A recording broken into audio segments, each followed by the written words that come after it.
Sir, Delhi में कल JDU की कार्यकारिणी की बैठक हुई, संजय झा को कार्यकारी अध्यक्ष बनाया।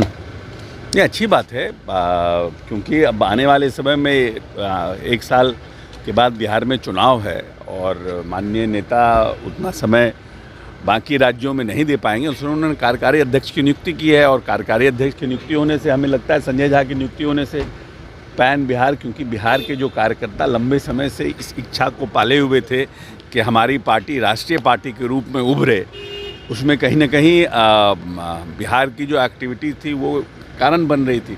इसलिए संजय झा जी अब दिल्ली में रहेंगे तो हमको समझते हैं कि कार्यकारी अध्यक्ष के रूप में तो जहाँ जहाँ हमारे यहाँ आने वाले चुनाव हैं, हरियाणा है, झारखंड है, इन सब प्रदेशों में कैसे पार्टी चुनाव लड़े, किनके साथ तालमेल हो, इन सब चीज़ों पर बात करेंगे और पार्टी को राष्ट्रीय स्तर पर उभारने में एक अहम भूमिका का निर्वहन करेंगे। और पार्टी का एक लंबे समय से पार्टी के संगठन का काम देख रहे थे, महामंत्री के रूप में देख रहे थे, प्रभारी के रूप में देख रहे थे।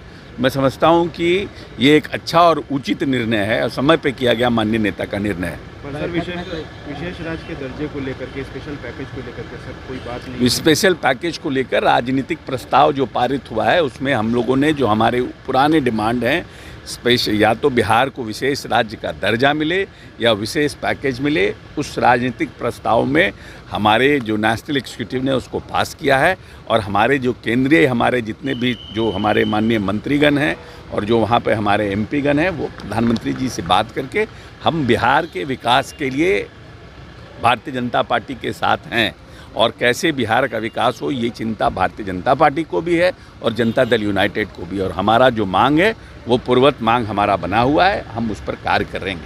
सर, संजय झा जी को लेकर के अब आरजेडी के नेता कर रहे हैं कि जेडीयू में बीजेपी के एक एजेंट है और वो संजय झा मजबूत स्तंभ है बीजेपी के एजेंट। अब आरजेडी को क्या, आरजेडी किसको बना रहा है, हम लोग कमेंट करने जा रहे हैं क्या? अब ये हमारे लिए चिंता आरजेडी करेगी कि आरजेडी अगर हमारे लिए चिंता करेगी कि हमारा कौन पदाधिकारी बन रहा है और कौन किसका है, तो इसका मतलब कि हम लोग दिवालिया हो गए हैं। अब आरजेडी के दिमाग से अब हमारा जनता दल यूनाइटेड चलाए, यही ना आप मतलब आरजेडी चाहती है कि हम आरजेडी से एनओसी ले करके फिर अपने जेडीयू का जितने लोगों को कमान दिया जाए। तो नीतीश कुमार इतने दिन से जो सरकार चला रहे हैं, संगठन चला रहे हैं, तब तो बेकार है कि कौन किसका एजेंट है, क्या है, ये भी डिसाइड करेगा आरजेडी।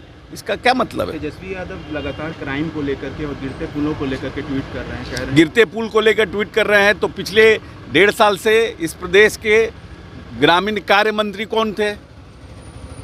इस प्रदेश में क्या नाम है, पथ निर्माण के मंत्री कौन थे? पुल तो एक दिन में बना नहीं है। क्या हम लोग ग्रामीण कार्य का चार्ज लिया और पुल बनना शुरू हो गया? कोई कमेंट करने के पहले देखना चाहिए, किसी को समझना चाहिए। क्राइम की स्थिति जो बढ़ी है, क्राइम में थोड़ी बहुत जो भी घटनाएं हुई उस पर तुरंत कार्रवाई हो रही है। हमारी सरकार पूरी तरह से निष्पक्ष रूप से जो क्रिमिनल है उनको पकड़ने का काम करती है। लेकिन जितनी भी घटनाएं घटी हैं वो या तो ज़मीन को लेकर के घटी है या अदावत को लेकर घटी है। कोई ऑर्गेनाइज्ड क्रिमिनल इस प्रदेश में अभी पैदा नहीं हुआ है जो ऑर्गेनाइज रूप से क्राइम कर रहा हो और उसको सरकार पकड़ने में विफल रही हो। सर, एक सवाल है, संभावित चौधरी को लेकर पप्पू यादव का बयान आया है, वो पहले पढ़ ले, सीख ले और तब बोले। पढ़ ले, सीख ले, बोल ले, तब आप तो पढ़ाई कर ही रही है। तो उम्र 25 साल है, एमए कर ही ली है दिल्ली स्कूल ऑफ इकोनॉमिक्स से, एलएसआर से ग्रेजुएशन कर ही ली है। पप्पू यादव जी कितना पढ़े उनसे ही पूछिए ना। एमपी हो जाना is a different thing, MP बन जाना इज़ अ डिफरेंट थिंग। पढ़ना क्या पढ़ना है, पहले पूरा क्वालिफिकेशन पढ़े हैं संभवी का, तब बोलें। और ऐसा कोई नहीं है कि कोई पहली बार गया है तो वो बच्चा है और कोई 5 बार से गया तो बहुत भारी पहलवान है।